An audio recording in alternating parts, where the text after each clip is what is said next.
It is Sunday, January 4th, and the Splash Zone is back in your life. I am Matt Modi with my 3 favorite NBA player props for tonight. I found 3 bangers that I absolutely love for today's NBA betting slate. But before we can get into that, I got to do a recap from yesterday, which if you can tell by the massive smile on my face, yesterday was amazing. We swept the slate yesterday. I gave out 3 picks on this YouTube channel. We got all 3 of those plays to cash. We had Maxey under 6.5 assists cashed. We had Jalen Brunson over 7.5 assists cashed. We had Steph Curry over 27.5 points. That cashed. He almost scored double. I could have pumped that up by a zillion more points and that still would have cashed. But regardless, we ended yesterday 3-0, up 3.2 units on the day. Just an amazing day we had yesterday. If you parlayed all of those together, the parlay was about plus 750 odds, something like that, which I did myself. $25 won me about 200 on the parlay yesterday. That brings our total profit on the entire season. We are up 49.34 units with an ROI of 27.89%. It's been amazing, the success that we've had recently. We are on an 8-2 run on these NBA player props in the past 3 days. Up almost 50 units on the season. It's just been amazing. I've been very, very happy with the success that we are having, but we're certainly not going to rest on our laurels. Let's hope we can continue the hot streak today. If this is your first time tuning into my channel, I would appreciate it if you could subscribe. All that stuff helps me out a ton, as does liking the video, commenting. If you've been riding with me, would appreciate some comments just because I love the engagement. I love reading through and responding to as much of the comments as I can. But that's how we got. Enough about the past. You're only as good as your next banger. And let's hope that today's bangers are great. Let's get into today's slate. Let's get wet. The first play that we're going to go ahead and lock in here is any Magic versus Pistons game. And we're taking Paolo Banchero over 25.5 points, minus 115 odds at FanDuel.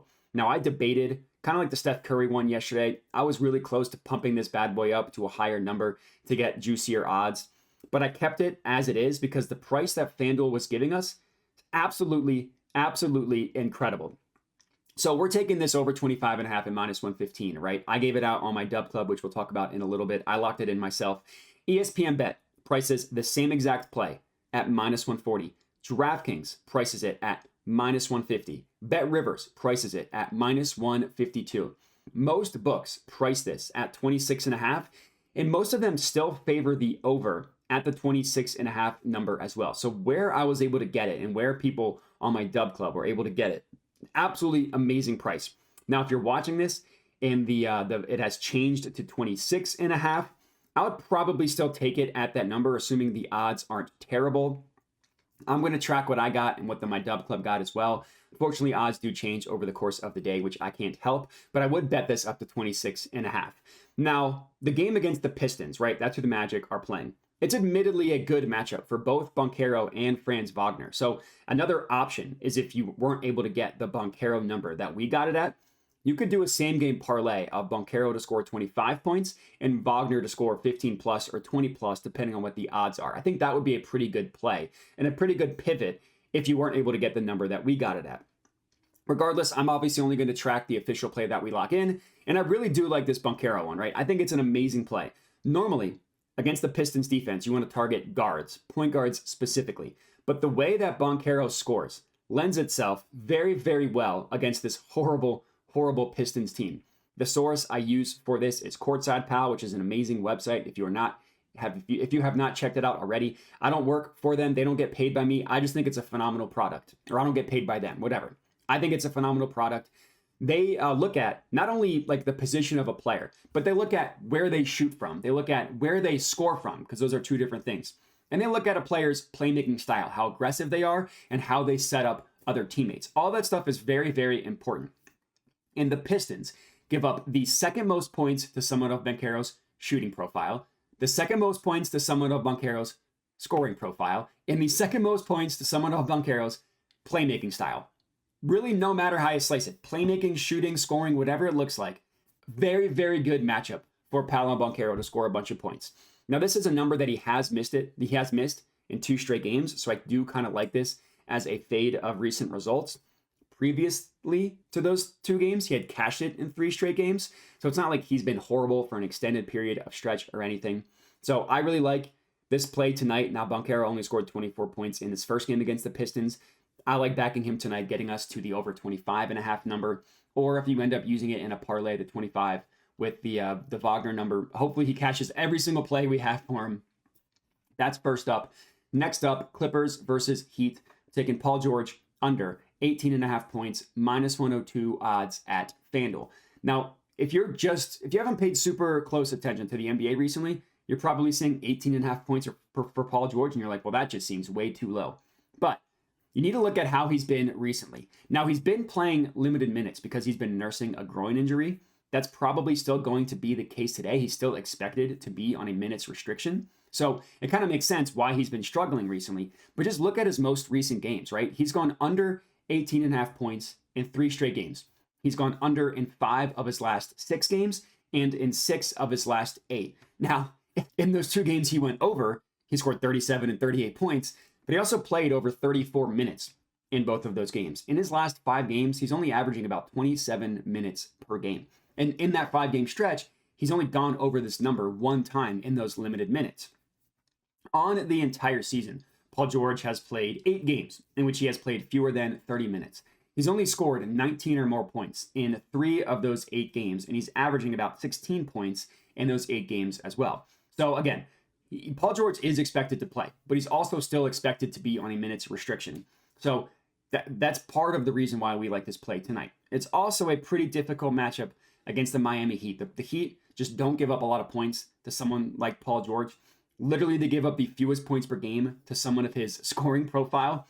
Now, it's a little bit better if you look at shooting and if you look at playmaking style, but the fact that they do limit points to someone of his scoring profile and he's expected to play limited minutes, I think the under is the way to go here for Paul George. We're not fading recent results with this one, but I do think that the market is just going to see, like the public is just going to see 18.5 points for Paul George and be like, well, that's simply too low, and not really understand the context behind it. So I do think even how much he's been trending under, I do think the under is still the play here. Lastly, our third and final pick of the slate in the Pacers versus Hornets game, Brandon Miller, 25 plus points, +125 odds at DraftKings. So for our last play of the slate, only natural that we had to pump something up to relatively juicy odds. This time getting Brandon Miller to score 25 or more points. Now 25, kind of the opposite of Paul George. You're probably thinking, well, that seems a little bit too high for Brandon Miller, who's a rookie, and he's only hit this number like 4 times all year. But similar to the Paul George one, you got to look at the context. Melo Ball is confirmed out tonight. Terry Rozier was traded about a week ago. He's obviously not going to play for the Hornets because he plays for another team. With both LaMelo Ball and Terry Rozier off the court, Brandon Miller has the highest usage rate on anybody on the Hornets, literally the highest on the entire team of someone that plays majority of minutes. There are 2 guys above him that don't really play, so they're taken out of the data. It's admittedly not a super high number. It's a usage rate of 27.57%, but it's still the highest on the team. It's above Miles Bridges. It's above Gordon Hayward. So you can't look at Brandon Miller's entire season stats where he's only gone over this or only hit 25 or more points in 4 games, because games in which Rozier and Ball, or even one of them are on the court, it's just not relevant. Since Terry Rozier has been traded, Brandon Miller has played 4 games without LaMelo Ball. So admittedly a little bit of a smaller sample size, but he has scored 25 or more points in 2 of those 4 games, and he's actually done it in 2 of his last 3 as well. His first game was tough, no way around it. He only scored 12 points against the Jazz. Then after that, he scored 29 against the Knicks, who have been like the best defense in the NBA since the OG Anunoby trade. Then he had 21 and 28 points. So he is playing better recently. And as you can imagine, against this horrific Pacers defense, it's a very, very good matchup. Even with the addition of Pascal Siakam, their defense hasn't really improved a ton. And even so, Siakam's probably going to guard Bridges or Hayward before he guards Brandon Miller. The Pacers allow the 4th most points per game to someone of Miller's shooting profile, the 10th most points per game to someone of his scoring profile. So yeah, not the worst, not like bottom 5 in both categories, but still a plus matchup. So that, coupled with the fact that Brandon Miller is just going to have the highest usage rate on the team when he's on the court, I do think that getting him to 25 plus points at plus money is a pretty good play. And that's how we got 3 bangers for you guys to lock in. 8-2 run is what we are on heading into today. The cold streak will come at some point, but I think we're going to be able to hold it off for one day because I really do like today's card. And that's all we got. Again, 3 bangers to lock in. And as I mentioned, I do have a dub club as well. And all I do for my dub club, I'm not trying to sell you some VIP picks package as well.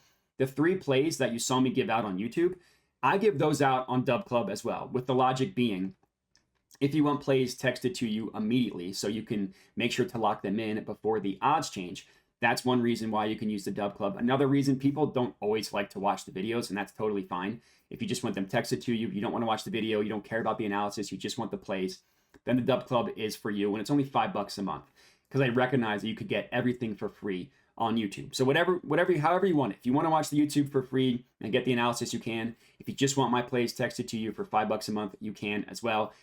Either way, totally fine with me. And that's all we got. Appreciate everybody for watching, and have a good one.